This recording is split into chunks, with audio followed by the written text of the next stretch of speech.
નમસ્તે વિદ્યાર્થી મિત્રો,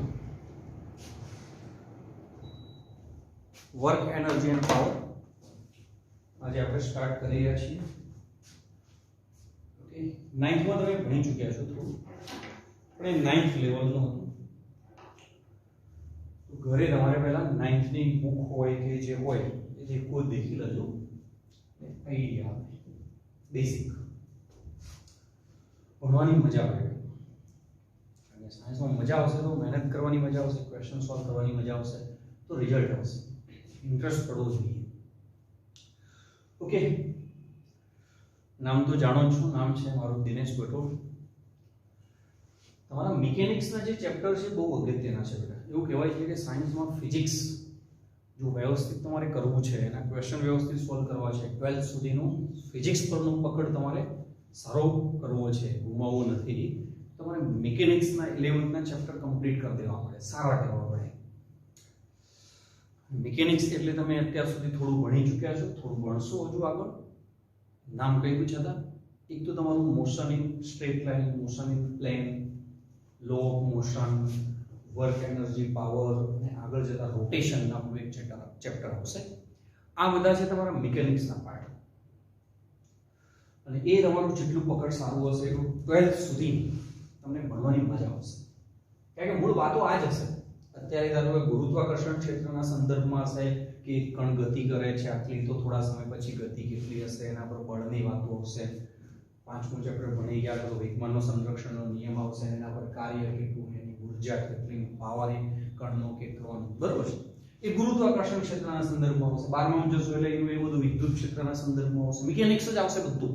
એનું એક બધું ચુંબકીય ક્ષેત્રના સંદર્ભમાં આવશે. અહીં મિકેનિક્સમાં તમે રોટેશન ભણશો તો ત્યાં વિદ્યુત ક્ષેત્રમાં રોટેશન ભણશો, ડાયપોલ, આ બધું એનું એ જ હશે મોટા ભાગે. મતલબ કે મિકેનિક્સ તમે જો પરફેક્ટ કરી દેશો તો 11th અને 12thમાં ફિઝિક્સ ભણવાની તમને મજા આવશે. અને મજા આવશે તો ઓટોમેટિક રિઝલ્ટ આવશે. કારણ કે કોઈ બી ચેપ્ટર સરળ કે હાર્ડ હોતું જ નથી. એ ચેપ્ટરમાં જેટલી મહેનત કરવાની જરૂરિયાત હોય બેટા, એટલી જો આપણે ના કરી હોય તો આપણને હાર્ડ લાગે. અને જો પૂરતી મહેનત કરી દીધી હોય અથવા જરૂરિયાત કરતાં થોડી વધારે મહેનત કરી દીધી હોય તો આપણને સરળ લાગે. તો કોઈ પણ ચેપ્ટર હાર્ડ છે, સરળ છે, મિકેનિક્સ છે, અગત્યનું છે તો હાર્ડ હશે એવું કશું હોતું નહીં. સરળ જ હોય છે બધું, પૂરતી મહેનત કરવી પડે. ધારો કે તમને કોઈ ચેપ્ટર ઓછું ફાવે છે, એનો મતલબ એ થયો કે તમે એ ચેપ્ટરમાં જેટલી જરૂરિયાત છે એટલી મહેનત નથી કરી, જેટલી વખત ક્વેશ્ચન સોલ્વ કરવાના હતા અથવા જેટલા નંબર ક્વેશ્ચન સોલ્વ કરવાના હતા. કદાચ એ ચેપ્ટરમાં એવું હોય, એની હાર્ડ એટલું હોય કે એ ચેપ્ટરમાં કદાચ 300 કે 400 ક્વેશ્ચન તમે સોલ્વ કરો ત્યારે તમારે એના પર પકડ આવે, જ્યારે તમે તો કદાચ 100 સોલ્વ કરીને જ બેઠા છો, એટલી પકડ નહીં હોય. તો એ જે તે ચેપ્ટરની જરૂરિયાત છે, કોઈ હાર્ડ હોતું નથી. હું ઘણીવાર વિદ્યાર્થીઓને સમજાવું છું કે તમારે ધારો કે ગિરનાર ચડવું હોય અને અંબાજીનો ગબ્બર ચડવું હોય, બંનેમાં મહેનત સરખી થોડી હોય ભાઈ. ગિરનાર ચડવામાં વધારે મહેનત લાગે કારણ કે વધારે પગથિયા છે ત્યાં, ગબ્બર ચડવામાં ઓછી મહેનત લાગે. બસ આવું હોય છે ચેપ્ટરમાં પણ. ત્યાં બાયોલોજીના ચેપ્ટરને અનુરૂપ ફિઝિક્સને કમ્પેર કરો, કેમિસ્ટ્રીને કમ્પેર કરો, અથવા કેમિસ્ટ્રીને અનુરૂપ કરો તો એ ના કામ આવે. અથવા ફિઝિક્સના જ કોઈ એક ચેપ્ટરને અનુરૂપ બીજા ચેપ્ટરની કમ્પેરિઝન કરો તો પણ ના ચાલે. તો દરેક ચેપ્ટરની એક અલગ વાતો હોય છે. તો આ એક ચેપ્ટર એવું છે કે જેમાં તમે પૂરતી મહેનત કરી લેશો તો મજા આવશે. પહેલા તો આ કે જે ચોપડો બનાવવામાં આવે એ વ્યવસ્થિત બનાવવાનો, એવો બનાવવાનો કે જ્યારે તમે એનું રિવિઝન કરતા હોય, જ્યારે પણ આ ચેપ્ટરનું ટેસ્ટ લેવાય, ભાઈ 12માં ભણતા હોય સાહેબ કહી દે કે કાલે વર્ક એનર્જી પાવરનો ટેસ્ટ છે 2 દિવસ પછી કે 1 દિવસ પછી, તો ચોપડો એવો બનાવેલો હોવો જોઈએ ફટાફટ પેજ તમે આમથી આમ કરો એમ બધું ફટાફટ યાદ આવતું જાય. જ્યાં પણ નોંધ કરવા જેવી નોંધ કરેલી હોય, જ્યાં પણ મતલબ કે પોઈન્ટ્સ કોઈ હાઇલાઇટ કરવાનો હોય તો હાઇલાઇટ કરેલો હોય, જે એક્ઝામ્પલ હાર્ડ હોય એના પર કંઈક નિશાન કરેલી હોય સ્ટાર, કે દરેક એક્ઝામ વખતે આ એક્ઝામ્પલ એકવાર જોઈ લેવો. સરળ એક્ઝામ્પલ હોય એના ઉપર નિશાની કરેલી હોય કે આમાં ખાલી રકમ આપણે જોઈ લઈશું, રકમમાં પણ આ વેલ્યુ આપેલી છે એવું નોટ કરેલું હોય, કે જેથી તમને ઘણીવાર હોય ને એક પેરેગ્રાફ હોય એમાં એક શબ્દનું મહત્વ હોય તો એ શબ્દ હાઇલાઇટ કર્યો હોય એટલે આખો પેરેગ્રાફ સમજાઈ જાય. તો એવો ચોપડો સરસ મજાનો જો બનાવ્યો હશે તો ઓછા સમયમાં રિવિઝન તમારું થશે અને ચેપ્ટર મસ્ત તૈયાર થશે. અને બીજું સાથે સાથે ચોપડો તો બનાવજો જ, પણ હું એવો આગ્રહ રાખું છું કે એક શોર્ટ નોટ બનાવો તમે. 12thમાં જે વિદ્યાર્થીઓ છે એના ચેપ્ટરો લીધેલા છે એમને પણ મેં આવી સૂચના આપેલી છે કે શોર્ટ નોટ એક બનાવવાની. તમારો એક વર્ક એનર્જી પાવરમાંથી વર્ક વાળો ટોપિક પતી ગયો. ચોપડામાં એના ધારો કે 20 પેજ છે, પણ એ 20 પેજમાંથી 2 પેજ તમે અલગથી બનાવેલા હોવા જોઈએ કે જે 20 પેજનો સારાંશ અંદર આવી જાય.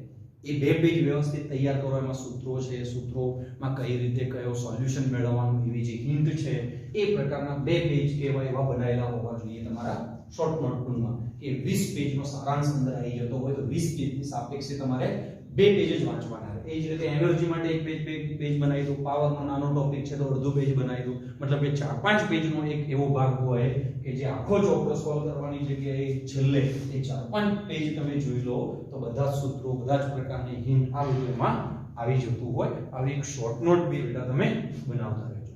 ઓકે, આપણે સ્ટાર્ટ કરીએ work energy power lecture number 1 આપણું આ ચેપ્ટરનું.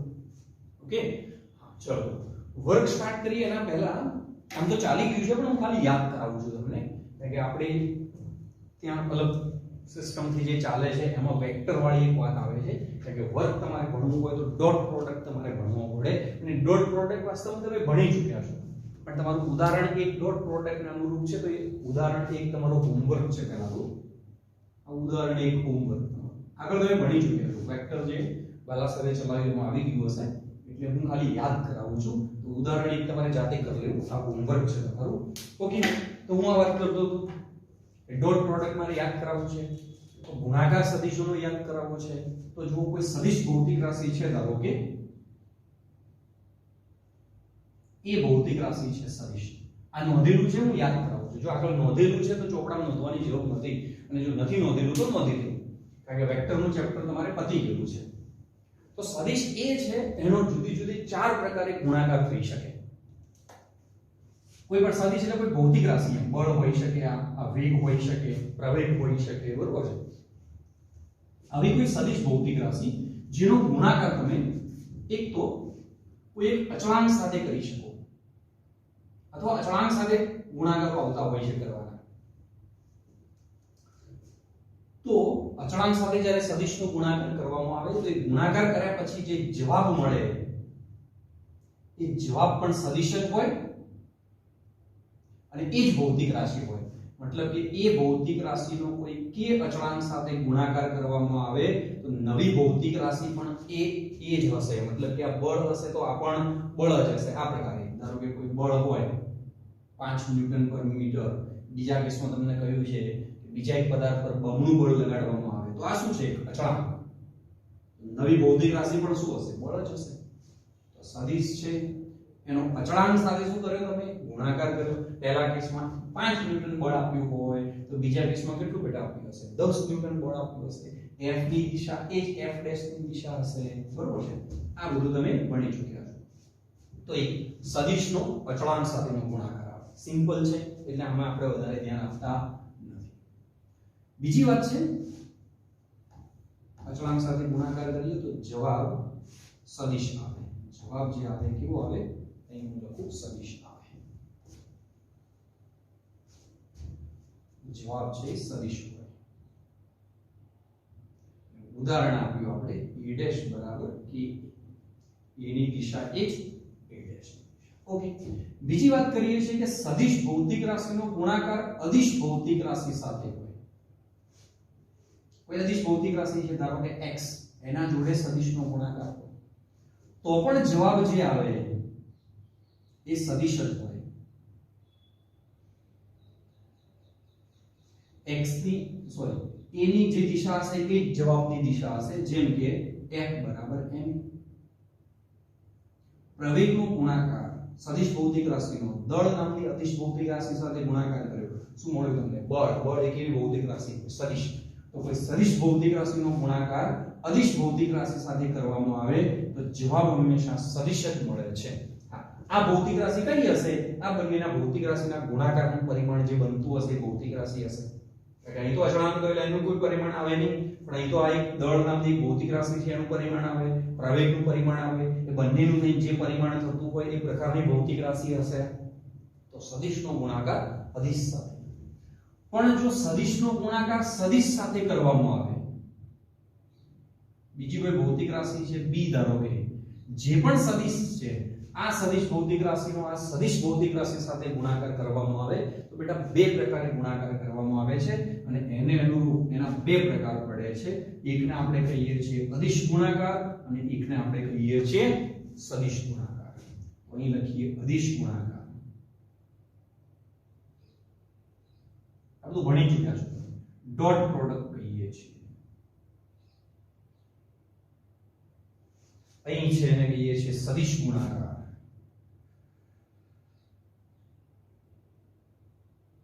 ક્રોસ પ્રોડક્ટ કહીએ છીએ આપણે. એ છે ભાઈ ક્રોસ પ્રોડક્ટ. મતલબ કે એ ભૌતિક રાશિનો બી ભૌતિક રાશિ સાથે ગુણાકાર કરવામાં આવે. એ પ્રકારે ગુણાકાર કર્યો છે કે જવાબ જે આવે છે અદિશ છે. જવાબ કેવો મળે છે? અદિશ. ગુણાકાર થકી જે જવાબ મળે છે અદિશ મળે છે. એટલા માટે એને શું કહીએ છીએ આપણે? અદિશ ગુણાકાર કહીએ છીએ અને ડોટ વડે દર્શાવીએ છીએ. એટલા માટે એને આપણે લઈએ છીએ ડોટ પ્રોડક્ટ. ઉદાહરણ લઈએ તો આવું આવશે કે બળ હોય એનું સ્થાનાંતર સાથે બી સાથે ગુણાકાર કરવામાં આવે તો બળનું સ્થાનાંતર સાથે ગુણાકાર કરીએ તો વર્ક મળે, કાર્ય મળે. આ કાર્ય અદિશ છે. કાર્ય કેવી છે? અદિશ ભૌતિક રાશિ છે. બળ એ કેવી ભૌતિક રાશિ છે? સદિશ. અને સ્થાનાંતર તમે ભણી ચૂક્યા એ પણ સદિશ ભૌતિક રાશિ છે. તો એક સદિશ ભૌતિક રાશિનો બીજા સદિશ ભૌતિક રાશિ સાથે ગુણાકાર કર્યો તો જવાબ જે છે આપણને અદિશ મળ્યો. આવા ગુણાકારને આપણે શું કહીએ છીએ? અદિશ ગુણાકાર કહીએ છીએ. વર્ગ ભણતી વખતે આના ગુણધર્મોની જરૂરિયાત પડશે એટલે ગુણધર્મો હાલ તમને યાદ કરાવું. બાજુમાં ગુણધર્મો વિશે લખી આપણે પણ આપણે આ સદિશ વિશે થોડું ખાલી યાદ કરાવી દઉં કારણ કે આ મારે વધારે યાદ નથી કરાવવું. એ જ્યારે આવશે ત્યારે ટોર્ક ને બધું ભણશો ત્યારે. પણ આને ક્રોસ પ્રોડક્ટ કેમ કહીએ છીએ? તો જો એ ભૌતિક રાશિનો ગુણાકાર બી ભૌતિક રાશિ સાથે થતો હોય અને જે આ બંનેના ગુણાકાર થકી જે જવાબ આવતો હોય એ સદિશ ભૌતિક રાશિ હોય તો એને આપણે કહીએ છીએ જવાબ જે આવે છે કેવો હોય? સદિશ. તો એવા ગુણાકારને આપણે સદિશ ગુણાકાર અને એને ક્રોસ વડે દર્શાવીએ છીએ. બંને અલગ પડવા માટે એકને ડોટ વડે દર્શાવીએ છીએ તો બીજાને ક્રોસ વડે દર્શાવીએ છીએ. એટલા માટે એને આને ડોટ પ્રોડક્ટ કહીએ છીએ અને આપણે ક્રોસ પ્રોડક્ટ કહીએ છીએ. અહીં ઉદાહરણ લેવું હોય તો આ તો તમે હજુ ભણ્યા નથી કારણ કે 11માં જ આવશે ક્રોસ પ્રોડક્ટ વાળી વાતો. કારણ કે એ સદિશ રાશિ છે, બી સદિશ રાશિ છે અને જવાબ બી સદિશ છે તો ત્રણોની દિશા ધ્યાનમાં રાખવી પડે. ત્રણોની દિશા ધ્યાનમાં રાખવા વાળી વાતો 9-10 માં આવતી નથી. એ 11 માંથી સ્ટાર્ટ થશે. એટલે આ બ્રાન્ચ આખી તમે નવી ભણવાના છો. તો અહીં આગળ એક નવી ભૌતિક રાશિ ભણશો તમે ટોર્ક ટાઉ. તો ટોર્ક ટાઉ બરાબર આવે છે સ્થાનાંતર r ક્રોસ f. આના વિશે હાલ ચિંતા કરવી નહીં કારણ કે ગતિવાળા ચેપ્ટરમાં આવશે. સ્થાનાંતર અને બળનો જો ગુણાકાર કરવામાં આવે તો ટોર્ક મળે છે અને સદિશ છે એટલા માટે એને સદિશ ઉપર આપણે એરો કરીએ છીએ અને એને દર્શાવીએ છીએ આપણે. આ જે બળ એક ભૌતિક રાશિ છે, સ્થાનાંતર એક ભૌતિક રાશિ છે, દળ એક ભૌતિક રાશિ છે, વેગમાન એક ભૌતિક રાશિ છે. એમાં ટોર્ક પણ ભૌતિક રાશિ આને કહેવાય ટોર્ક. કહેવાય ટોર્ક. પણ આની હાલ ચિંતા કરવી નહીં કારણ કે હજુ 7મા ચેપ્ટરમાં આવશે તો જ્યારે આવશે ત્યારે. અને એના ગુણધર્મોની બી હાલ આપણે જરૂર નથી તો એ હું ડિટેલમાં ચર્ચા કરતો નથી.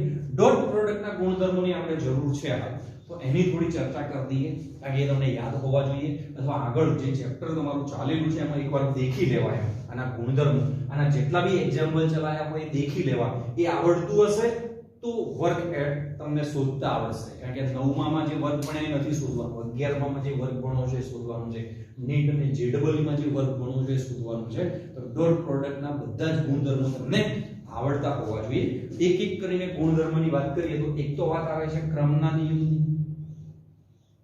ક્રમનો નિયમ અને હું અત્યારે વધારે ભણાવતો નથી. આમાં ક્રમનો નિયમ નથી જળવાતો, આમાં ક્રમનો નિયમ જળવાય છે. મતલબ કે a સદિશ ડોટ b સદિશ લો યા b સદિશ ડોટ a સદિશ લો ચાલે. આનો જવાબ અને આનો જવાબ સમાન છે. એટલે કે જવાબ જે આવે છે અદિશ ભૌતિક રાશિ છે એટલે ડાયરેક્શનની કોઈ જરૂર નથી તો a ડોટ b લો યા b ડોટ a ચાલે. ઓકે. બીજી વાત જે યાદ કરવાની છે ખાસ એની હું ચર્ચા કરું છું. એકમ સદિશો થકી જે ભણ્યા હતા એ એકમ સદિશો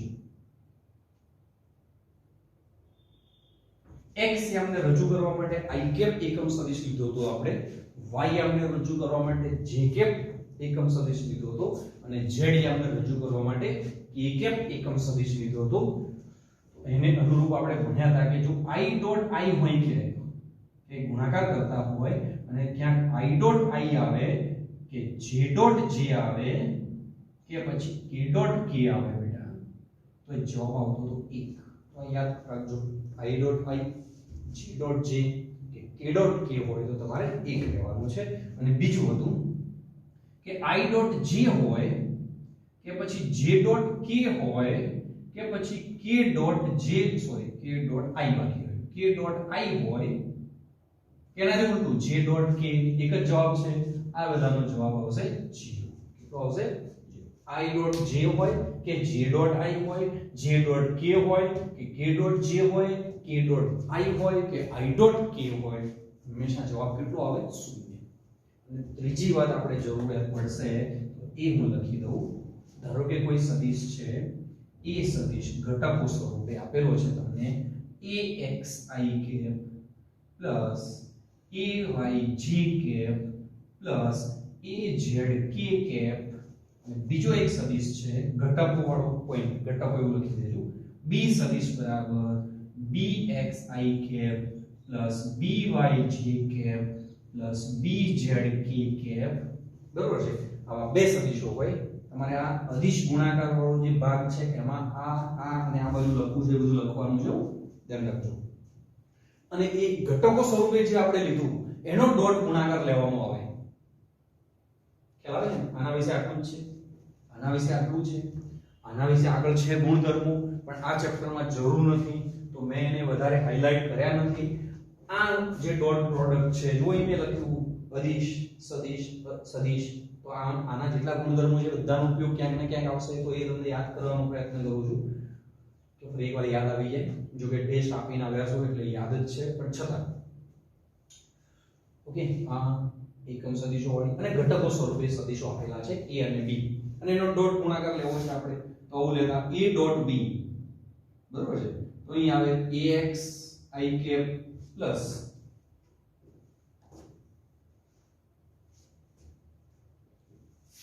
a ડોટ b બરાબર બેટા ax i cap plus ayj cap plus azk cap dot bxi cap plus byj cap plus bzk cap dot ગુણાકાર કરીએ તો જુઓ ax into bx તો ax into bx થશે અને i ડોટ i એટલે કેટલા થઈ જશે 1 થશે પ્લસ પહેલાનો પહેલા સાથે ગુણાકાર કર્યો પહેલાનો બીજા સાથે કરીએ તો ax into by થશે પણ i ડોટ જે 0 થઈ જશે તો આ તો ટર્મ 0 થઈ ગઈ તો એને ઘટાડી દઈએ આપણે તો 0 થઈ ગયું 0. એ જ રીતે પહેલાનો ત્રીજા સાથે પણ 0 થશે કારણ કે i ડોટ k 0 થાય. આગળ એ જ રીતે બીજા પદનું પહેલા સાથે ગુણાકાર કરો તો j ડોટ i 0 થઈ જશે પણ j ડોટ j 1 થશે એટલે ay by આવશે ay by આ તમને યાદ છે ay by એ જ રીતે az b છે ઓકે a ડોટ ઓકે. તો જ્યારે ડોટ ગુણાકાર મતલબ કે સદિશ ઘટકો સ્વરૂપે આપેલા હોય મતલબ કે બળનો ઘટક આપેલો હોય સ્થાનાંતરનો ઘટક આપેલો હોય કાર્ય શોધવાનું તમને કે તો x x ઘટકોનો ગુણાકાર કરવો y y ઘટકોનો ગુણાકાર કરવો અને z z ઘટકોનો ગુણાકાર આપણે કરી શકીએ અને પછી શું કરી શકીએ સરવાળો. આ યાદ હશે તો આ કરી શકશો ઓકે. આના ઉપરથી ખૂણો શોધવાની પણ વાત હતી કે a અને b સદિશ જે છે એ બંને વચ્ચેનો ખૂણો શોધવો હોય તો a ડોટ b બરાબર લખી શકો તમે બેટા શું લખી શકીએ ab cos θ યાદ હશે આ તો ab cos θ બરાબર આવશે ax bx plus ay by plus az bz તો cos θ બરાબર આવી જાય બેટા ax bx plus ay by plus az bz upon a into b આ રીતે લખીએ એનો મતલબ એનું મૂલ્ય તમે લેવા માંગો છો અને આ મૂલ્ય કઈ રીતે લેવાનું હોય છે એ પણ તમે જાણો છો. એ સદિશ હોય અને એનું મૂલ્ય તમારે જોઈએ છે તો તમે આગળ ભણી ચૂક્યા બેટા કે એ સદિશ જે હતો એનું મૂલ્ય તો એ સદિશ તમને ઘટકો સ્વરૂપે આપેલો હતો. ઘટકો જે આ સ્વરૂપે આપેલો હોય તો x ઘટકનો વર્ગ વત્તા y ઘટકનો વર્ગ વત્તા z ઘટકનો વર્ગ. એ જ રીતે b સદિશનું મૂલ્ય પણ બેટા આવશે bx² + by² + bz². ઓકે, તો આપણે તમને ડોટ ગુણાકાર યાદ કરાવવાનો પ્રયત્ન કર્યો છે. આટલું જોઈ અને ઉદાહરણ 1 તમારી બુકમાં જે છે એ તમારે હોમવર્ક કરી દેવું. કારણ કે ઉદાહરણ 1 જે છે એ તમારા ચેપ્ટર જે વેક્ટર વાળું ચેપ્ટર છે એને અનુરૂપ સોલ્વ કરેલું છે. એમાં તમને બળ જે છે એના ઘટકો સ્વરૂપે આપેલા છે, સ્થાનાંતરના ઘટકો આપેલા છે અને પછી તમને કહ્યું છે બેટા cos θ મેળવવાનું છે અને a નો b પરનો પ્રક્ષેપ કે b નો a પરનો પ્રક્ષેપ ને બધું તમે ત્યાં ભણી ચૂક્યા છો, તમને ખ્યાલ હશે, બરોબર? તો આટલું જો તમારે નથી નોંધેલું તો ઉતારી દો અને જો નોંધેલું છે તો કઈ ઉતારવાની જરૂર નથી. આગળ વધીએ આપણે. ચલો ઓકે, ચલો આગળ વધીએ. સ્ટોપ કરીને ઉતારી દો. તો હેડિંગ આપી હવે વર્ક, કાર્ય. તો ફિઝિક્સમાં બેટા જે કાર્ય ભણીએ છીએ એ માનસિક કાર્ય નથી ભણતા, આપણે ભૌતિક કાર્ય ભણી રહ્યા છીએ. ધ્યાન રાખજો. તમે દરરોજ ઘરે બેઠા બેઠા ચોપડી વાંચો છો તો ફિઝિક્સની દ્રષ્ટિએ કાર્ય નથી. કંઈ વિચારો કરી રહ્યા છો કે હું મોટો થઈશ, નોકરી લઈશ, લગ્ન કરીશ, જે પણ વિચારો કરી રહ્યા છો, બરાબર? તો એ પણ ફિઝિક્સની દ્રષ્ટિએ કાર્ય નથી. તો માનસિક કાર્યની વાત નથી, ભૌતિક કાર્યની વાત છે. ભૌતિક કાર્ય કોને કહીએ છીએ એ સમજીએ, એની વ્યાખ્યા સમજીએ, એકમો વિશે સમજીએ. અદિશ ભૌતિક રાશિ છે તો આપણને ખબર છે, કારણ કે કાર્ય જે છે એને રજૂ કરવા માટે ફક્ત મૂલ્યની જરૂર પડે છે, ડાયરેક્શનની જરૂર પડતી નથી. તો કેવી ભૌતિક રાશિ છે? અદિશ ભૌતિક રાશિ છે. તો ચલો કાર્ય વિશે ભણીએ. વર્ક,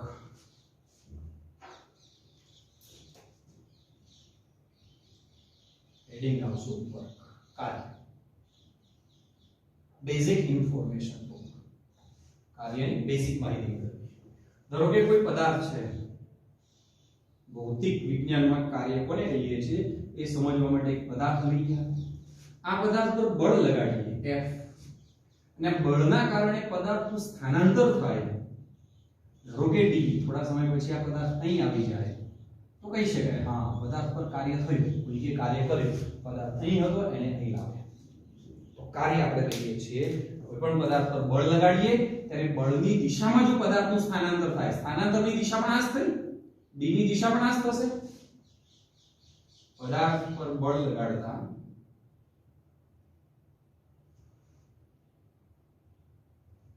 પદાર્થનું સ્થાનાંતર બળની દિશામાં થાય.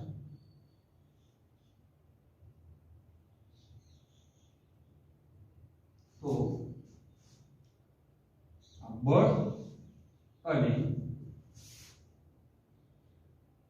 સ્થાનાંતરના ગુણાકાર કાર્ય કરે છે. સિમ્પલ વ્યાખ્યા. પદાર્થ પર બળ લગાડીએ અને આ બળ જે લગાડીએ છીએ એના કારણે પદાર્થનું સ્થાનાંતર થાય. પણ કઈ દિશામાં સ્થાનાંતર થાય? બળની દિશામાં પદાર્થનું સ્થાનાંતર થતું હોય તો પદાર્થ પર લગાડેલું બળ અને એનું જે સ્થાનાંતર છે એનો જે ગુણાકાર આપણે કરીએ છીએ એ ગુણાકારને આપણે કાર્ય કહીએ છીએ. તો બેટા કાર્ય બરાબર આવશે બળ ગુણ્યા સ્થાનાંતર. મતલબ કે W is equal to F into D. આવું તમે 9th માં ભણ્યા હતા, યાદ હશે. Okay okay, next. બીજું આ સમીકરણ અધૂરું છે, ધ્યાન રાખજો. આમાં એક કન્ડિશન મૂકી દીધી આપણે. તો આનો ઉપયોગ કરવો હોય તો કન્ડિશન આવી આપેલી હોય તો ઉપયોગ કરવો. શું કન્ડિશન મૂકી? પદાર્થ પર બળ લગાડીએ અને પદાર્થનું સ્થાનાંતર બળની દિશામાં જ થાય. સ્થાનાંતર બળની દિશામાં જ થાય તો તો આ બળ અને સ્થાનાંતરના ગુણાકારને કાર્ય કહે છે. મતલબ કે આવી સ્થિતિ આપેલી હોય, એક પદાર્થ હોય, એના પર 5 ન્યૂટન બળ લગાડ્યું અને એનું સ્થાનાંતર બળની દિશામાં જ 2 મીટર થયું, તો આ પદાર્થ પર થયેલું કાર્ય બેટા કહેવાય 5 ગુણ્યા 2 એટલે 5 દુ 10 અને કાર્યનો એકમ હોય છે જૂલ. તો તમે લખી શકો છો. પણ એક પદાર્થ હોય, એના પર આ બાજુ 5 ન્યૂટન બળ લાગતું હોય અને છતાં સ્થાનાંતર આ બાજુ થતું હોય 30 ડિગ્રીએ ધારો કે 2 મીટર જેટલું, તો આ સૂત્ર લગાડી શકાય નહીં. ઓકે, હા, પણ બેઝિક આટલું 9th માં તમે ભણ્યા હતા. આમાં શું આવશે પછી લઈએ. આ તો મેં પ્રોબ્લેમ તમને સમજાવ્યો, પણ એકમની બેઝિક ઇન્ફોર્મેશન લઈ લઈએ, પછી જનરલાઇઝ સમીકરણ તરફ આપણે જઈએ. તો બળ કાર્યના એકમ તરફ જઈએ. તો એકમ, પછી એકમની બી વ્યાખ્યાઓ લઈ લઈએ એટલે અંદાજ આવે તમને. તો જો કાર્યનો એકમ શું આવશે? તો બળનો એકમ ન્યૂટન. એસઆઈ પદ્ધતિ મુજબ હું લખું છું. તો ન્યૂટન ઇન્ટુ સ્થાનાંતરનો એકમ એટલે મીટર. આ ન્યૂટન ઇન્ટુ મીટરને આપણે જૂલ તરીકે ઓળખીએ છીએ. ન્યૂટન ઇન્ટુ મીટરને શું કહીએ છીએ? જૂલ. જૂલ નામના વૈજ્ઞાનિકની યાદમાં આપણે જૂલ લઈએ છીએ. જેમ આમાં ન્યૂટનને સન્માન આપ્યું છે, એમ અહીં જૂલને સન્માન આપી દીધું કે એને યાદ રાખી શકાય. સીજીએસ એકમ તરફ જઈએ. તો ભાઈ બળનો સીજીએસ એકમ છે ડાઇન અને સ્થાનાંતરનો છે સેન્ટીમીટર. તો ડાઇન ઇન્ટુ સેન્ટીમીટર થશે. આ ડાઇન ઇન્ટુ સેન્ટીમીટર છે એને આપણે અર્ગ કહીએ છીએ. શું કહીએ છીએ? અને 1 જૂલ બરાબર 10⁻⁷ અર્ગ થાય છે. આ મેળવી લેવાનું. સેકન્ડ ચેપ્ટર તમે ભણી ગયા પરિમાણ વાળું, એની મદદથી તમે મેળવી શકો. અથવા જો મેળવેલું છે તો ઓકે, ના મેળવી લેવું અને પછી યાદ કરી લેવું.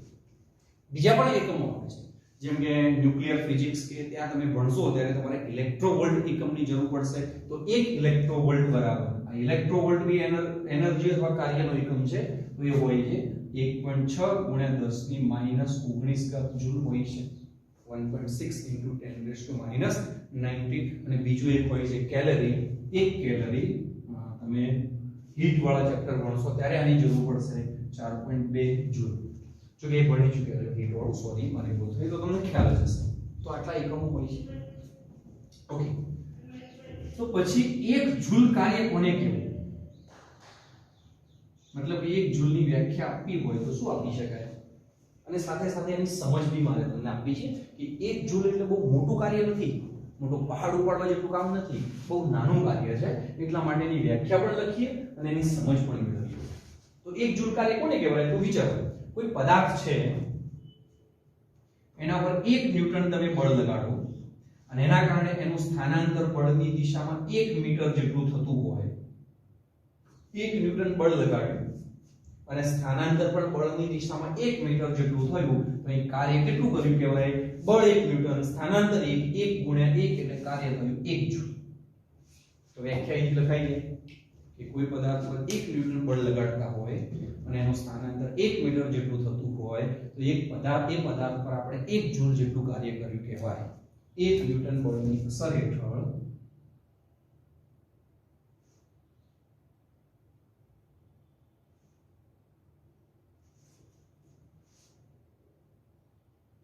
પદાર્થને 1 મીટર જેટલો ખસેડતા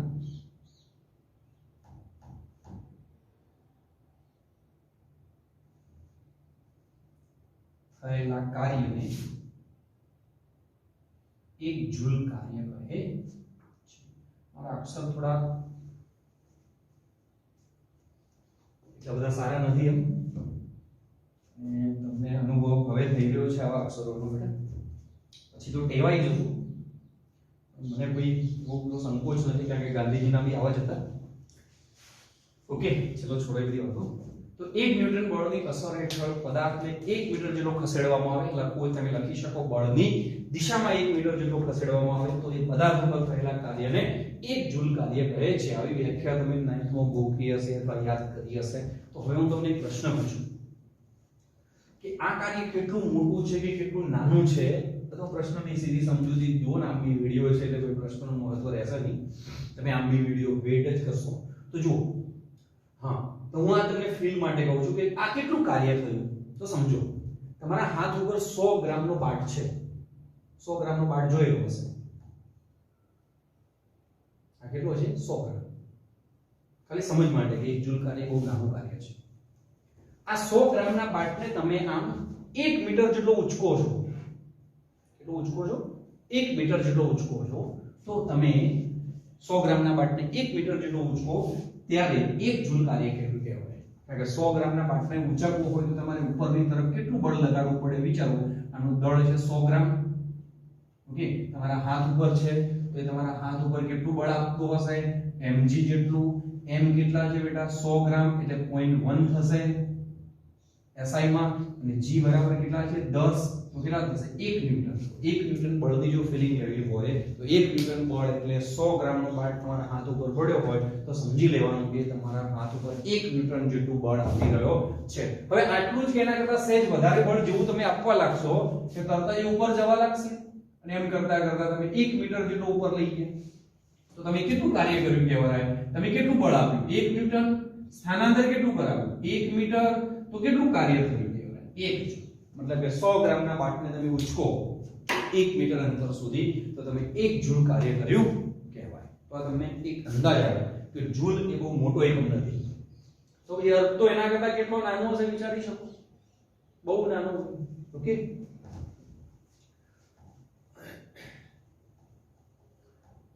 તો જૂલની મેં વ્યાખ્યા આપી, એમ અર્થની વ્યાખ્યા આપવી હોય આપી શકાય. શું આપી શકો જાતે લખી દેજો અહીંયા આગળ અર્થની વ્યાખ્યા. એક ડાઈન બળની અસર હેઠળ પદાર્થનું 1 સેન્ટીમીટર જેટલું સ્થાનાંતર થતું હોય તો થયેલ કાર્યને આપણે શું કહીશું બેટા 1 વર્ગ જેટલું કાર્ય થયું એવું કહી શકીએ.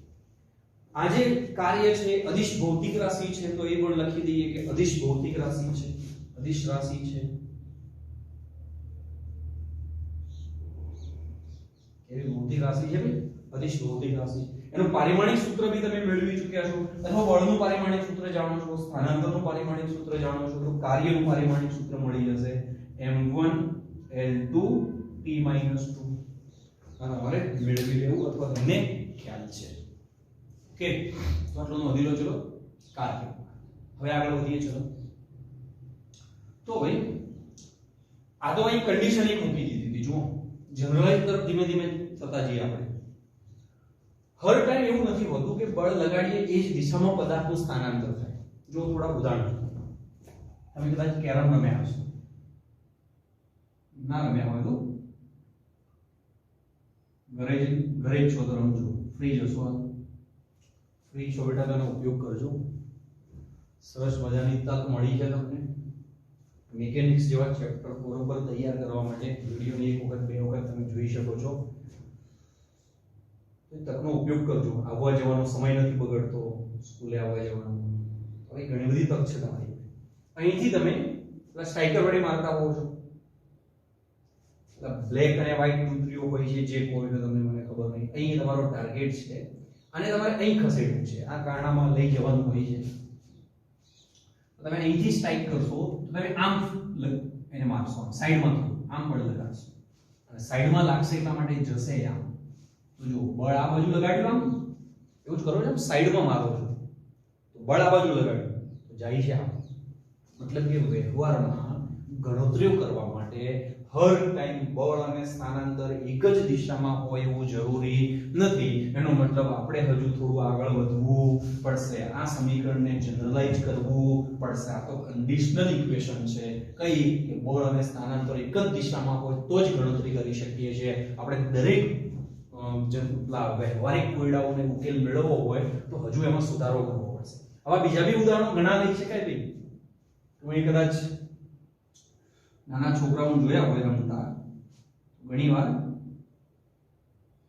એમના મમ્મી એમને ટ્રક લઈને આપે, બહુ નાનો છોકરો હોય એને રમવા માટે દોરી બાંધી આપી હોય, એ આમ દોરી લઈને ખસેડતું હોય. ઘણીવાર તો ઉપરના ટાયર આમ ઊંચા બી થઈ ગયેલા હોય છે અને પેલા પાછળના બે ટાયરથી ચાલતું હોય.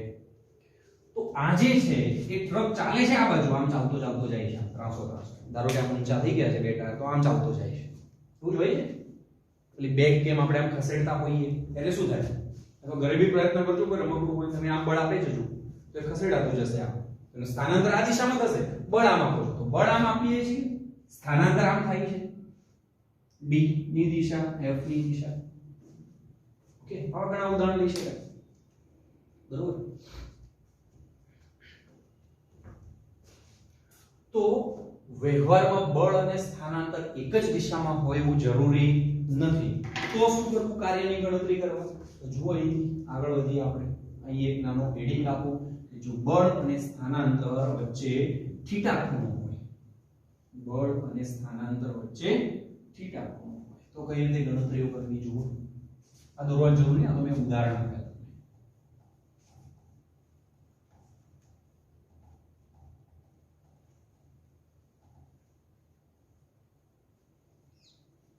આ બીજા ઘણા ઉદાહરણ લઈ શકાય. ધારો કે જો એક ઉદાહરણ લઈએ, જો તમારું સમજવું હોય તો જે તમે જાણો છો. ધારો કે આ અર્થ છે. ઓકે, ચંદ્ર એની આજુબાજુ ફરે છે, અથવા સૂર્ય છે, આ અર્થ એની આજુબાજુ ફરે છે. આમ તો આપણે જાણીએ છીએ લંબવૃત્તીય માર્ગ છે, ખાલી સમજવા પૂરતો વર્તુળાકાર માર્ગ વિચારી લો. આ અર્થ છે, તો સૂર્યને ખેંચે છે જે ગુરુત્વાકર્ષણ બળ વડે. આ બળ થયું, આ જાય છે આ બાજુ ક્યાંક, તો આ બળ વડે કેટલું કાર્ય થતું હશે અર્થ ઉપર એ સમજવું પડશે. તો સ્થાનાંતરની દિશા જો આમ જ આગળ વધે છે, આમ આગળ વધે છે. ઓકે, તો હર ટાઈમ બળ અને સ્થાનાંતરની દિશા એક જ હોય એવું જરૂરી નથી. તો ભાઈ હેડિંગ આપી આપણે કે જો બળ અને સ્થાનાંતર વચ્ચે થીટા ખૂણો હોય, જો બળ અને સ્થાનાંતર વચ્ચે થીટા ખૂણો હોય, મતલબ કે આવું કઈ નહીં કે અહીં આગળ એક બ્લોક છે, એના પર બળ તો આપણે આ બાજુ આપી રહ્યા છીએ, પણ બીજી કોઈ બી અસરના કારણે ગમે તે પ્રકારે એનું સ્થાનાંતર આ બાજુ થઈ રહ્યું છે. બીજા બળો હોય કે ગમે તે કારણસર સ્થાનાંતર આ બાજુ થઈ રહ્યું, અથવા માની લો કે પહેલેથી આમ ગતિ કરતો હોય અને પછી આપણે આમ બળ આપવાની શરૂઆત કરી, એની ગતિના કારણે કે બીજી કોઈ બળના કારણે એનું સ્થાનાંતર આ બાજુ થાય છે અને છેલ્લે ગતિ કરતો કરતો d અંતરે પહોંચે છે. છેલ્લે કે પહોંચે છે d અંતરે. તો શું કરવું? તો કાર્યની ગણતરી કઈ રીતે કરવી? અહીં પહોંચી ગયો આપણો બ્લોક, આ સ્થાનાંતર છે, સ્થાનાંતરનું મૂલ્ય આ d, આટલું અંતર કાપ્યું એટલે. બરોબર. આ બંને વચ્ચે ખૂણો કેટલો છે? થીટા. કેટલો ખૂણો છે? થીટા. હવે તમારે કાર્યની ગણતરી કરવી છે. તો વેક્ટર ભણી ચૂક્યા છો એટલે ખ્યાલ છે, બળના બે ઘટકો કરી દેવાના, ટુકડા કરી દેવાના. સદિશના બળ નામનો જે સદિશ છે એના ટુકડા કરો, યા d ના ટુકડા કરો તો બી ચાલે, પણ આ બળના ટુકડા કરીને આપણે સમજીએ. તો બળ નામનો જે સદિશ છે એના આપણે ટુકડા કરીએ તો આવું થશે. આ જે બળ છે એના બે ટુકડા આમ થશે, એક આ બાજુ આવશે. કયો ઘટક આવશે બળનો? f cos θ. બીજો ટુકડો અહીં આવશે, જેને તમે કહી શકો f sin θ. વિચારો બ્લોક અહીંથી અહીં ગયો તો કઈ અસરના કારણે ગયો હશે? f cos θ. તો જનરલ વ્યાખ્યા આ છે કે જ્યારે કોઈ પદાર્થ પર બળ લાગતું હોય ત્યારે એ પદાર્થના સ્થાનાંતર માટે જવાબદાર બળ અને એ બળના કારણે થયેલું એનું સ્થાનાંતર છે એનો જો ગુણાકાર કરવામાં આવે તો એને કહીએ છીએ આ પદાર્થ પર થયેલું કાર્ય. તો કાર્ય બરાબર આવી જશે બેટા f cos θ into d. એટલે કે આપણે આમ લખીએ છીએ f d into cos θ. આ તો કંઈ જાણેલું લાગે છે કે આવું હોય, cos વિધેય આવતું હોય, આ સદિશ રાશિ છે, આ સદિશ રાશિ છે અને આ અદિશ રાશિ છે, તો આને આમ પણ દર્શાવાય બેટા. શું દર્શાવાય? f dot d અથવા d dot f પણ દર્શાવાય, કારણ કે અદિશ ગુણાકાર છે એમાં ક્રમનું મહત્વ હોતું નથી. તો f dot d લો યા d dot f લો. અહીંથી મેં સ્થાનાંતરના બળના ટુકડા કર્યા, જરૂર નથી બળનો ટુકડો કરો, સ્થાનાંતરનો ટુકડો કરો તો પણ આ જ જવાબ આવશે. જુઓ આ એક કણ છે, આ બાજુ બળ લાગતું, આ બાજુ સ્થાનાંતર છે d, બંને વચ્ચેનો ખૂણો θ, તો સ્થાનાંતરની દિશાનો ઘટક આવ્યો, કયો આવ્યો? f cos θ. તો કાર્ય માટે બેટા આપણે લખ્યું, શું લખ્યું? f cos θ into d. બરાબર લખી શકાય f * d * cos θ ક્રમમાં ફેરફાર કરી શકાય. બીજી વાત અહીં કરી દઈએ, આ કણ છે બેટા, અહીં આગળ બળ લાગે છે, અહીં આગળ સ્થાનાંતર થાય છે d, આ સ્થાનાંતરનો બળની દિશાનો ઘટક લઈએ, અહીં θ ખૂણો છે તો ખૂણો θ હોય તો અહીં આવે d cos θ, જ્યાં ખૂણો બનતો હોય ત્યાં શું આવે? cos વિધેય આવે, ત્યાં આવશે d cos θ. તો બળ જ્યાં લાગે છે એ દિશાનું સ્થાનાંતર, પહેલી આપણી શરૂઆતની વ્યાખ્યા, બેઝિક વ્યાખ્યા, તો w બરાબર આવશે f * d cos θ. તો બેટા અહીં લખવું પડે f * d * આને ઘણી બુકોમાં આમ લખેલું હોય છે, બળનો સ્થાનાંતરની દિશાનો ઘટક અને સ્થાનાંતર, મતલબ કે આ મેં શું લખ્યું? f cos θ લખ્યું, f cos θ.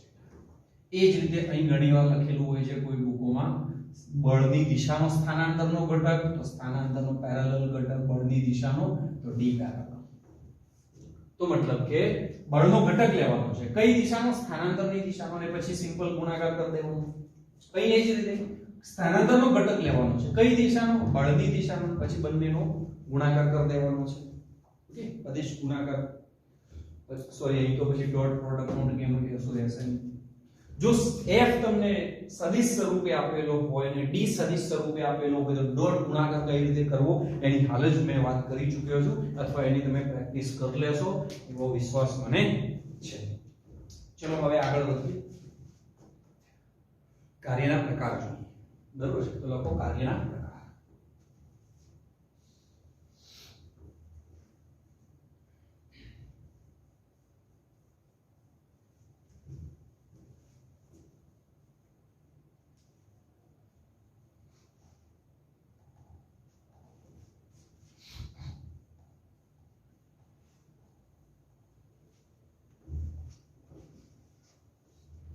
તો એ કાર્યના પ્રકાર.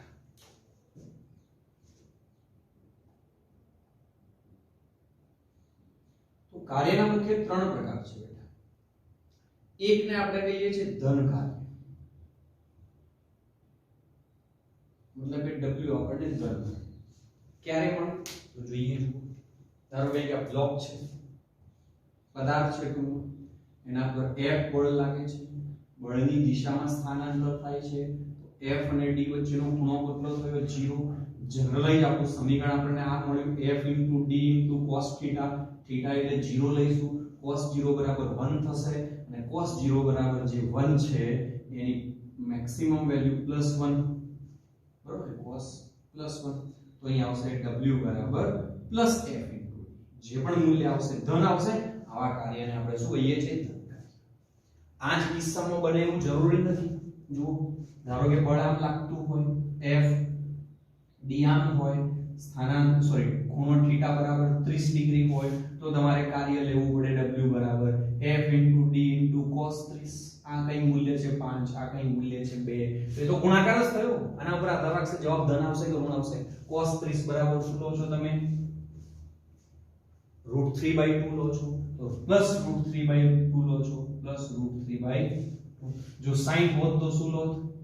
+1/2 લો, +1/2 એટલે 0.5 લો, તો જવાબ બધા ધન જ આવે.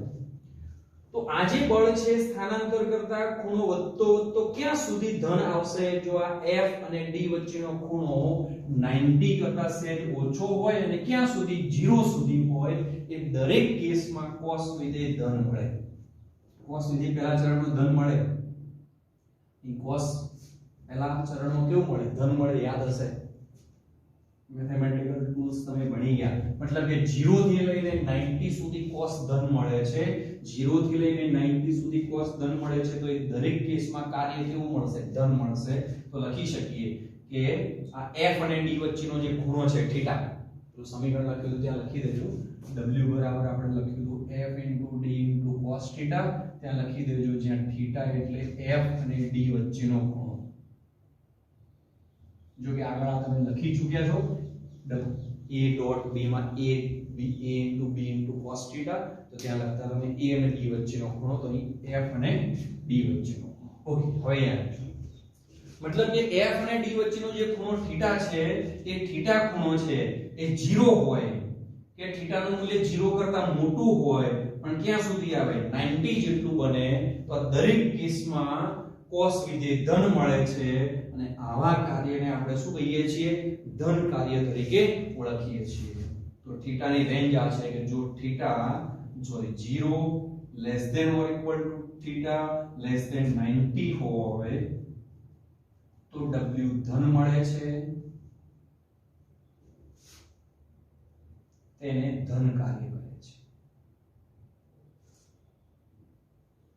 આવી સ્થિતિમાં પદાર્થની ઊર્જા વધે મતલબ કે બળ વડે પદાર્થ પર કાર્ય થાય જેવું કહી શકાય અહીં આગળ તમારે લખવું પડે બળ વડે પદાર્થ પર કાર્ય થાય છે માટે પદાર્થની ઊર્જા વધે પદાર્થની ઊર્જા બીજું કાર્ય છે એને આપણે ઋણ કાર્ય કહીએ છીએ અમે પાછળના બે વિધાનો લખ્યા એ ઋણ કાર્ય સમજાવું એટલે સાથે સમજાવું ઉદાહરણ લઈને જુઓ તો બીજું છે એને આપણે કહીએ છીએ ઋણ કાર્ય 2 નંબર ઋણ કાર્ય ઓકે વિચારો આ બ્લોક છે આપણો ઓકે આ તરફ એનું સ્થાનાંતર થાય છે d અને પદાર્થ પર બળ આપ લાગે છે વિરુદ્ધ દિશામાં તો ખૂણો બેટા થયો 180 ડિગ્રી તો અહીં કાર્ય થશે w બરાબર f d cos 180 cos 180 એટલે -1 આવશે તો f d -1 તો આવું જે કાર્ય આવશે કેવું આવશે ઋણ કાર્ય આવશે જવાબ ઋણ આવે છે તો આવા કાર્યને આપણે શું કહીએ છીએ ઋણ કાર્ય રેન્જ વિશે વાત કરીએ તો ક્યાં સુધી જો બળ આમ લાગતું હોય આમ લાગતું હોય આમ લાગતું હોય દરેક કેસમાં આમ બળ લાગતું હોય તો સ્થાનાંતરની દિશાનો ઘટક બનાવીએ તો અહીં જ આવશે વિરુદ્ધ દિશામાં આવશે તો એ દરેક કેસમાં મતલબ કે થીટાનું મૂલ્ય જે છે એ 90 કરતા મોટું હોય થીટાનું મૂલ્ય 90 કરતા મોટું હોય π/2 ની જગ્યાએ 90 લખીએ 90 કરતા મોટું હોય અને ક્યાં સુધી 180 સુધીનું હોય તો દરેક કેસમાં હોય તો કાર્ય ઋણ મળે છે એટલે કે w ઋણ મળે છે જેને ઋણ કાર્ય કહે છે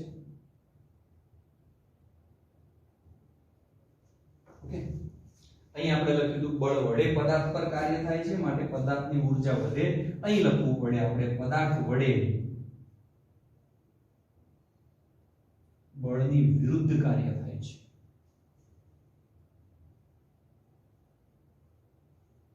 માટે પદાર્થની ઊર્જા ઘટે જો સમજાવું પડે બે કેસ સમજો અહીં એવો કેસ સમજો કે એક લારી છે આ દિશામાં 20 સ્પીડથી ગબડે છે અને હવે તમે એ જ દિશામાં બળ આપવા લાગો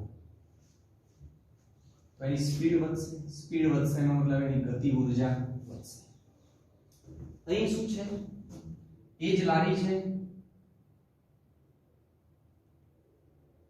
આ તરફ 20 સ્પીડથી જાય છે તમે બળ એને વિરુદ્ધ દિશામાં આપવા લાગો લારી આમ આવતી હતી પણ તમે બળ આમ આપવા લાગો અને માની લો એની સ્પીડ ખૂબ વધારે છે કે એક જ ક્ષણે તમે રોકી શકતા નથી તો તમે જેવું બળ આપવાની શરૂઆત કરો એના જોડે એનર્જી છે તો તમને પાછળ ઘસેડતું જશે કેમ એના જોડે પહેલાથી એનર્જી છે ગતિ ઊર્જા સ્વરૂપે તમે બળ આપો છો એક જ ઝટકે એને રોકી શકતા નથી તો એનું સ્થાનાંતર આ બાજુ થશે ધારો કે આટલે આવીને રોકાઈ છે એનું સ્થાનાંતર આમ થયું બળ તમે આમ આપ્યું બરોબર છે મતલબ કે અહીં આગળ આવીને રોકાયું એવું કહ્યું એનો મતલબ વેગ વધ્યો એનો મતલબ ગતિ ઊર્જા એની ઘટી તો એને શું લખ્યું જો આ સ્થિતિ હોય તો આ દરેક કેસમાં બળ વડે પદાર્થ પર કાર્ય થાય છે પદાર્થ પર કાર્ય થતું હોય એનો મતલબ પદાર્થને એનર્જી મળે છે તો પદાર્થ પર કાર્ય થાય છે બળ વડે પદાર્થ પર કાર્ય થાય છે માટે પદાર્થની એનર્જીમાં શું થાય વધારો થાય અહીં શું કહ્યું મેં અહીં જો અહીં મેં કહ્યું આમ લારી આમ આવે છે મારી તરફ હું એને રોકવાનો પ્રયત્ન કરું છું પણ એની સ્પીડના કારણે હું પાછળ ધકેલાઉં છું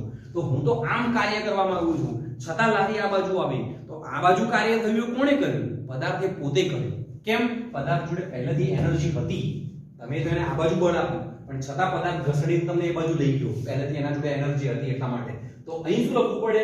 પદાર્થ વડે બળની વિરુદ્ધ કાર્ય થાય છે. પદાર્થ પોતે કાર્ય કરે છે અને પદાર્થ એટલા માટે કાર્ય કરી શકે કે પદાર્થ જોડે પહેલેથી એનર્જી હતી. જેના જોડે એનર્જી હોય એ કાર્ય કરી શકે. તો એ પદાર્થ પોતે કાર્ય કરે છે. પદાર્થ વડે બળની વિરુદ્ધ કાર્ય થાય છે માટે પદાર્થની ઊર્જા ઘટે.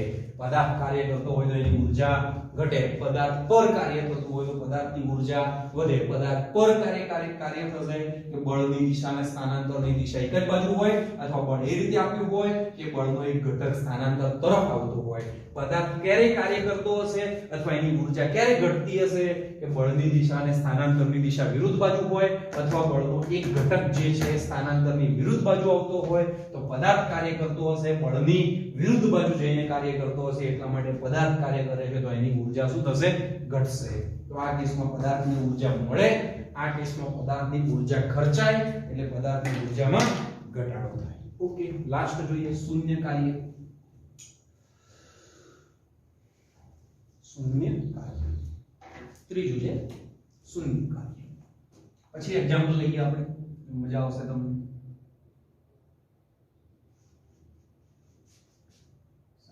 મજા લેવા થોડા આયા ભણવા આવ્યા નહીં. ઓકે, શૂન્ય કાર્ય બેટા વાત સાચી, મજા લેવા આવી નહીં, ભણવા આવ્યા. તો પદાર્થ જે છે એ સ્થાનાંતર આમ કરતો હોય અને બળ આમ લાગતું હોય. ભાઈ બંને વચ્ચેનો ખૂણો 90 હોય, થીટા 90 હોય તો w બરાબર શું થશે? f * d * cos 90 બરાબર 0. તો આવા કાર્યને આપણે શૂન્ય કાર્ય કહીએ છીએ. શૂન્ય કાર્ય કઈ સ્થિતિમાં થઈ શકે? તો જો f 0 હોય, પદાર્થ પર બળ જ ના લાગતું હોય તો કાર્ય 0 થાય. બીજું, પદાર્થ પર બળ લાગે છે પણ સ્થાનાંતર જ ના થતું હોય d0 તો પણ કાર્ય શૂન્ય થાય. આવું હોય ભાઈ. ધારો કે હું દિવાલ પર બળ આપું આમ આપી, મારું જોર મેં લગાવી દીધું, દિવાલ પર થયેલું કાર્ય બળ છે, સોરી સ્થાનાંતર 0, મારી ભૂલ થઈ. f છે પણ d0 છે તો પણ કાર્ય 0 થાય. અને ત્રીજું આપણે ઉદાહરણ આપ્યું એ કે ત્રીજી વાત આ છે કે જો f નોટ 0 હોય, d પણ નોટ 0 હોય, પદાર્થનું સ્થાનાંતર બી થતું હોય, પદાર્થ પર બળ બી લાગતું હોય પણ થીટા 90 ડિગ્રી હોય તો પણ કાર્ય શૂન્ય થાય. આવા ઉદાહરણ હોય સાહેબ? હા હોય. કેવા હોય? જો આ પ્રોટોન છે, અહીં ઇલેક્ટ્રોન ભ્રમણ કરે છે. આ પ્રોટોન ધન વિદ્યુતભાર, ઇલેક્ટ્રોન ઋણ વિદ્યુતભાર. બેટા વિદ્યુત બળ લાગશે આકર્ષી પ્રકારનું તો બળ આ બાજુ લાગશે, એનો વેગ આ બાજુ હશે તો આ ક્ષણે એનું સ્થાનાંતર આ બાજુ હશે. સ્થાનાંતર આ બાજુ છે તો અહીંયા આગળ ખૂણો કેટલો થયો? 90 ડિગ્રી. એટ એ ટાઈમ, એ જ ટાઈમે એમ આ પોઈન્ટ મેં દોર્યો છે, એ ટાઈમે કઈ બાજુએ જતો હશે? આમ જતો હશે, બરોબર? તો બળ આ બાજુ છે, સ્થાનાંતર આ બાજુ છે, તો થીટા 90 છે. તો આ બળ વડે આ ઇલેક્ટ્રોન પર થયેલું કાર્ય કેટલું? 0. કાર્ય ના થતું હોય તો એની એનર્જી કેવી રહેશે? કે અચળ. તમે ભણી ચૂક્યા છો કે ઇલેક્ટ્રોન ભ્રમણ કરતો હોય, અહીં એની સ્પીડ v હોય તો આ એની સ્થાયી કક્ષા હોય તો અહીં પણ સ્પીડ v જ હોય, અહીં પણ સ્પીડ v જ હોય, અહીં પણ સ્પીડ v જ હોય. v સ્પીડમાં ફેરફાર થતો નથી કારણ કે k અચળ છે. સૂર્યની આસપાસ પૃથ્વી ભ્રમણ કરે છે. આ સૂર્ય, આ અર્થ, તો ગુરુત્વાકર્ષણ બળ આકર્ષી આ બાજુ, સ્થાનાંતરની દિશા આ 90 ડિગ્રી. તો ગુરુત્વાકર્ષણ બળ વડે પૃથ્વી પર થયેલું કાર્ય કેટલું રહેશે? 0. કાર્ય 0 રહેશે. એટલા માટેનો વેગ પણ અચળ જળવાઈ રહેશે. વેગ અચળ જળવાઈ રહેશે, જેનોથી જળવાઈ રહેશે. ભ્રમણ કરે છે તો ભ્રમણ ચાલુ રાખશે.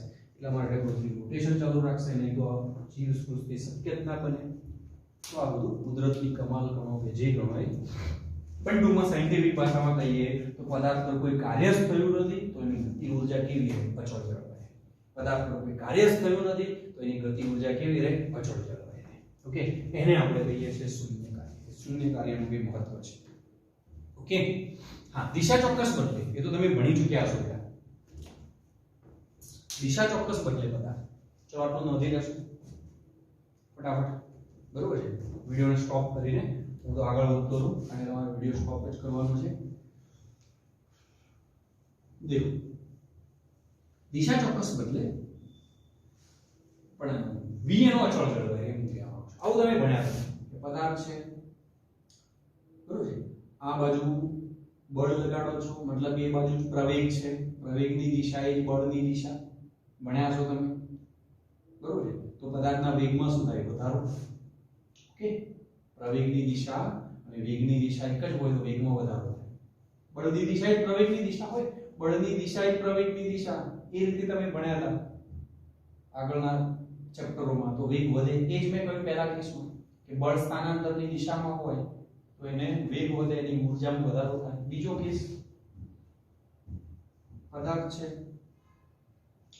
આ તરફ v છે બળની દિશા આમ છે f બરાબર ma મતલબ કે પ્રવેગની દિશા છે વેગની વિરુદ્ધ દિશામાં હોય તો બળ આ બાજુ લાગે છે એટલા માટે આ પ્રવેગની દિશા છે તો વેગ શું થાય ઘટે ત્રીજો કેસ પદાર્થના વેગની દિશા અને પ્રવેગની દિશા એકબીજાને લંબ હોય તો પદાર્થ દિશા બદલે v નું મૂલ્ય તો કેવું રહે અચળ રહેવું ભણ્યા હતા આપણે યાદ છે નિયમિત વર્તુળની ગતિ ભણ્યા હતા યાદ હશે બેટા અહીં કણ v વેગથી ગતિ કરતો હોય તો અહીં પણ કણ v વેગથી ગતિ કરે અહીં પણ કણ v વેગથી ગતિ કરે સોરી અહીં પણ કણ v વેગથી ગતિ કરે ભાઈ કારણ કે પ્રવેગ આ બાજુ હોય પ્રવેગ આ બાજુ હોય પ્રવેગ આ બાજુ હોય પ્રવેગ આ બાજુ હોય પ્રોટોન પર લાગતા બળને અનુરૂપ વિચારો કેન્દ્ર તરફ બળ લાગતું હશે એટલા માટે આને કેન્દ્રગામી પ્રવેગ કહીએ છીએ એનું મૂલ્ય v² ભણ્યા હતા તમે બરોબર છે પ્લેન મોશનમાં ભણ્યા હતા સ્ટ્રેટ લાઈનમાં તો સીધી રેખામાં ગતિ આવે પણ 2 ડાયમેન્શનલ વાળા ગતિમાં એક પ્રક્ષિપ્ત ગતિ ભણ્યા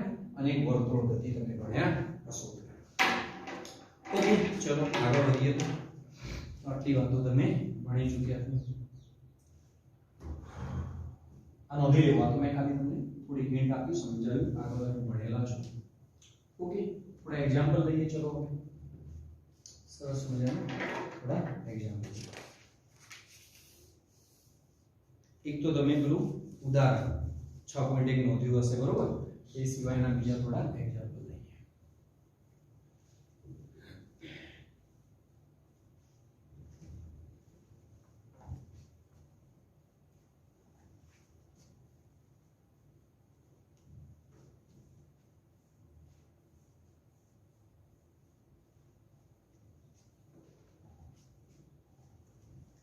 લઈએ આવો પ્રશ્ન વિચારો કે પદાર્થ પર બળ લાગે છે ક્વેશ્ચન આવો છે ક્વેશ્ચન લખતા રહેજો એક પદાર્થ પર બળ લાગે છે ચલો આકૃતિ સ્વરૂપે લખી દો બળ જે લાગે છે એ બળનો સદિશ આપેલો છે 2i k 3j k 5k newton આ બળની અસર હેઠળ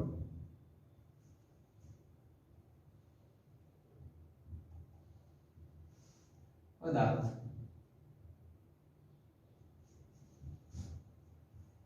x દિશામાં પદાર્થનું x દિશામાં 5 મીટર જેટલું સ્થાનાંતર થાય છે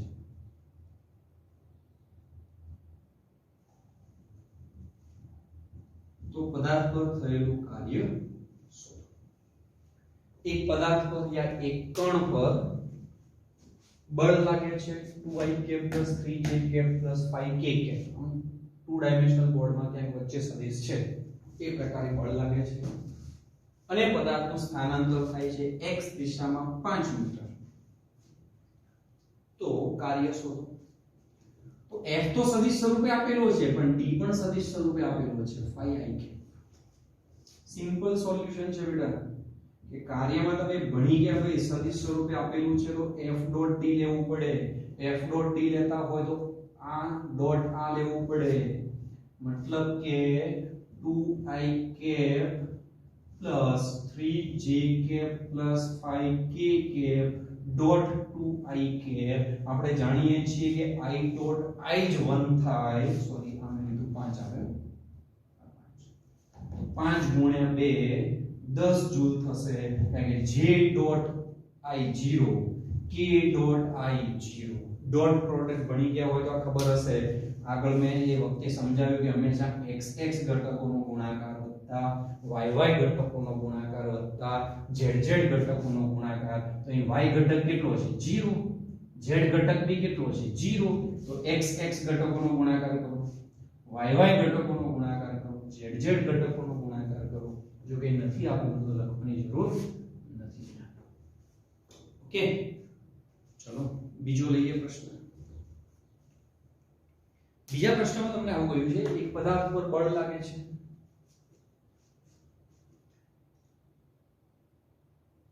એક કણ પર લાગતું બળ F બરાબર 2i cap plus 3j cap plus 4k cap છે.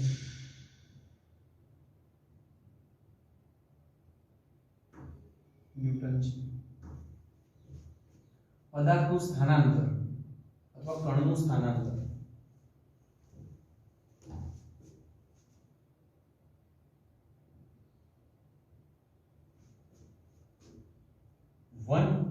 વન મીટર થી, મતલબ કે પદાર્થ હતો 1 મીટર પર અને ત્યાંથી એ જાય છે 3 to 4 મીટર પર. 1 મીટર થી 3 to 4 મીટર પર પહોંચે છે. તો આ બળ વડે આ પદાર્થ પર થયેલું કાર્ય. ઓકે, ટૂંકમાં તમને આવું કહ્યું છે એક પદાર્થ પર આ મુજબ બળ લાગે છે. પદાર્થ ત્યાં કણ પર, આ કણ 1 મીટર થી ક્યાં જાય છે? 3 to 4 મીટર પર જાય છે. એ દરમિયાન આવું બળ લાગે છે. તો આ પદાર્થ પર થયેલું કાર્ય શું? ટૂંકમાં તમને આવું કહ્યું ભાઈ કે કણ એ પોઈન્ટ ઉપર છે અને એ બિંદુ કહી દઈએ. એના યામ છે 1 1 1.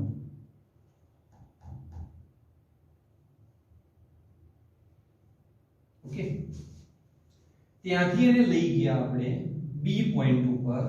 એના યામ છે 3 to 4 મીટર. ઓકે, આ પદાર્થ પર જે બળ લાગે છે આ છે 2i cap plus 3j cap plus 4k cap. એ પ્રકારે બળ લાગે છે એવું તમને કહી દીધું છે. તો હવે કાર્ય તમારે શોધવાનું છે. તો જો આ જે તમને 1 1 આપેલું છે એ કહેવાય આ a કણનો પોઝિશન વેક્ટર RA.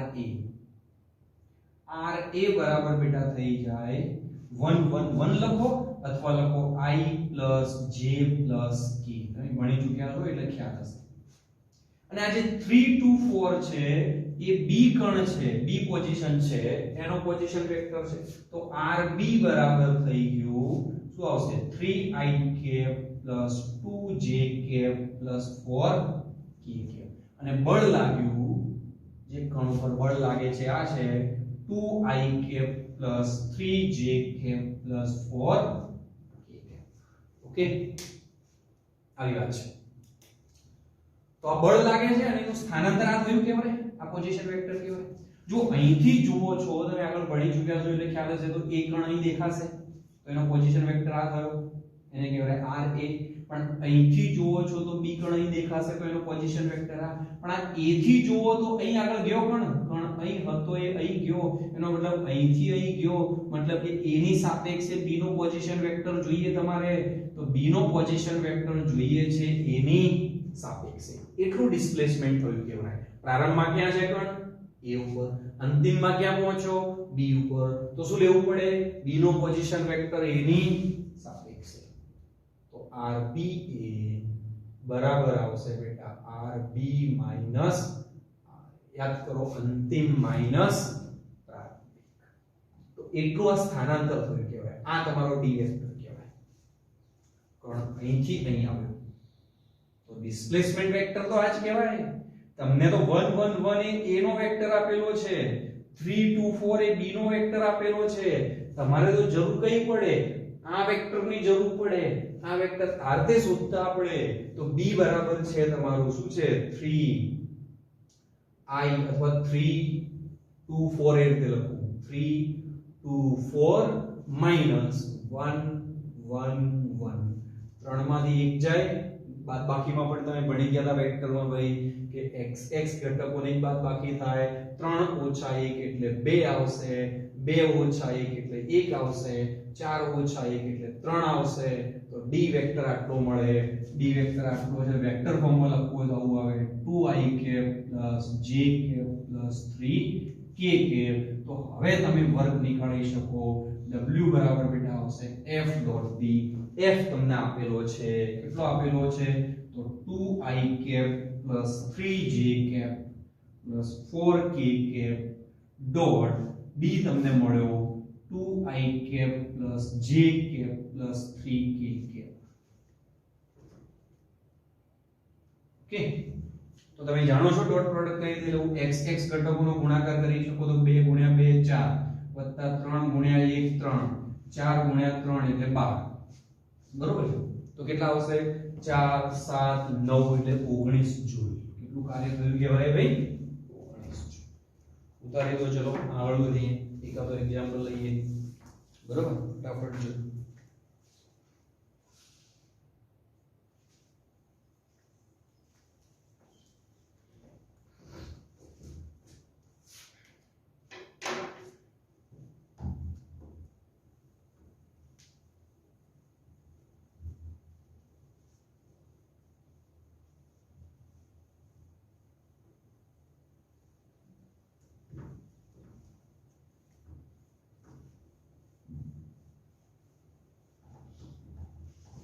બીજો પ્રશ્ન છે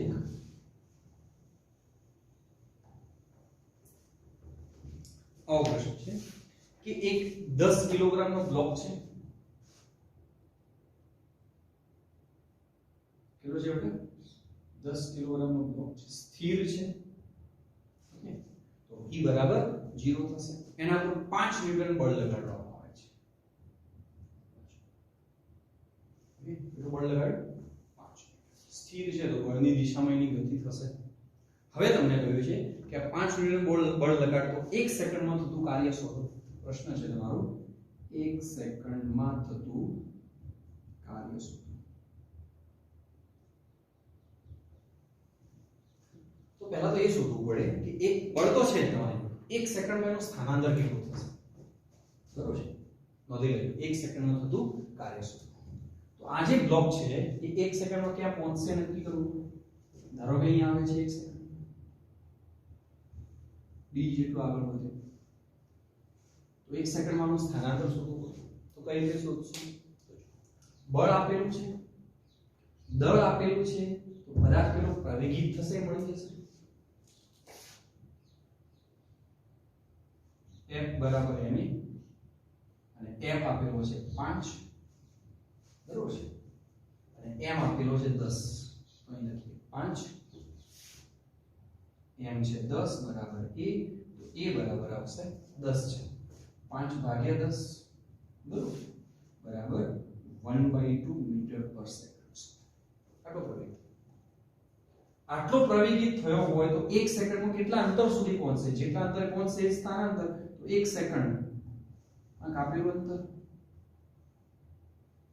સુરેખ માર્ગ માટે કાપેલું અંતર એ સ્થાનાંતર તો d બરાબર સૂત્ર આવે બેટા v0t + 1/2 at2 v કોઈ આ u કો તમે કદાચ આને u કહ્યું હોય એ જે પણ સિમ્બોલ તો પ્રારંભિક વેગ તો 0 છે તો 0 1/2 a એટલે 1/2 બરોબર છે અને t એટલે 1 નો વર્ગ તો કેટલા આવશે d બરાબર બેટા 1/4 આટલા સુધી તો હવે સ્થાનાંતર મળી ગયું બળ મળી ગયું તો હવે કાર્ય મળી જશે w બરાબર f બળ અને સ્થાનાંતરની દિશા એક જ છે અહીં તો અહીં પહેલાથી સ્થિર હતો તો 5 ગુણ્યા 1/4 એટલે કે 5/4 5/4 ઓકે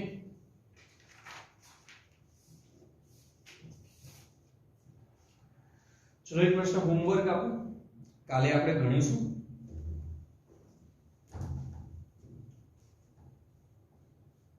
જવાબ આવે તો ઓકે ના આવે તો ચિંતા કરતા આપણે કાર્ય કરીશું આવું છે ક્વેશ્ચન એક કણ પર F બરાબર 2 ન્યૂટન બળ લાગે છે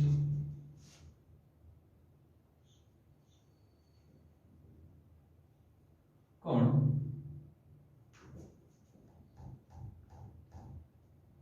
ના સ્થાનાંતર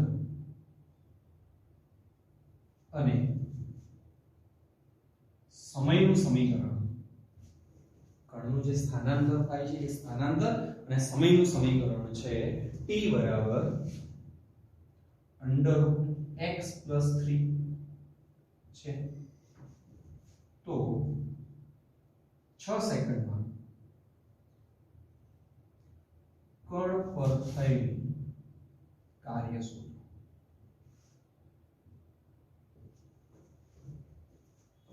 કણના સ્થાનાંતરને કણના